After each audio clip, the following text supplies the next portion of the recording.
अब ऐसा मैंने क्या कर दिया जो आप दरवाजे पे ही मेरा इंतजार कर रही हैं? मैंने एक बार फिर सोचा है। ठीक है। इस पेचीदा मसले का हल मैंने हर तरह से छान फटक कर देखा है और मैंने एक फैसला किया है। वो क्या? तू इस्तीफा दे रही है कल।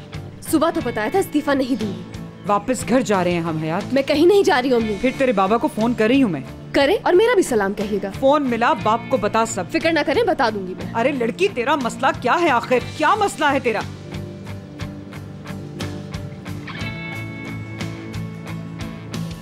मुझे प्यार हो गया है अम्मी।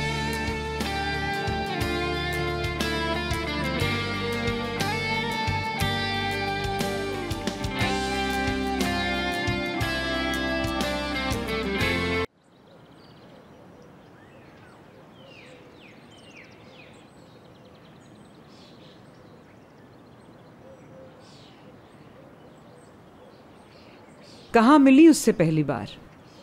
ऑफिस में। चाहती है उसे? बहुत। और वो भी बहुत चाहता है। अच्छा, तो उसे कितना समझती हो? काफी हद तक। एक अच्छा इंसान है, काफी अच्छा आदमी है। पता ही नहीं चला तो कब इतनी बड़ी हो गई, है ना? हाँ, आप तो मुझे बच्चा समझती हैं, लेकिन मैं बड़ी हो गई हूँ अम्मी। यही वजह है रिजाइन ना करने की, और उसे हकीकत भी नहीं बता सकती, क्योंकि अगर बता दिया तो डर है कहीं उसे खो ना दूं। उसे खोने का तो मैं सोच भी नहीं सकती अम्मी। आ मेरी बच्ची, इधर आ। माँ सदके जाए तुझ पे।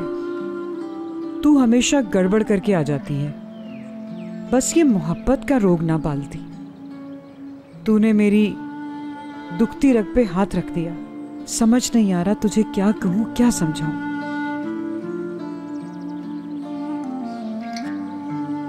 देख बेटा, प्यार एक दूसरे को समझने का नाम है।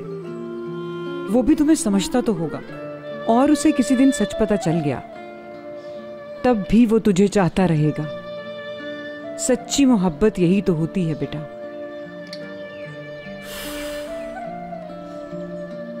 बहुत डर रही हूँ मम्मी। बस बेटा, बस कर, बेफिक्र हो जा। तुझे ये खौफ है ना कि तू उस शख्स को खो ना दे जिससे तू चंद दिन पहले मिली है। मेरी हालत सोच हयात। तू मेरी औलाद है। मेरा क्या हाल होगा जो तेरे पे जान कुर्बान कर सकती है। सुन बेटा, जाके उससे बात कर। जो भी सच बात है जाके उसको बता दे, ठीक है?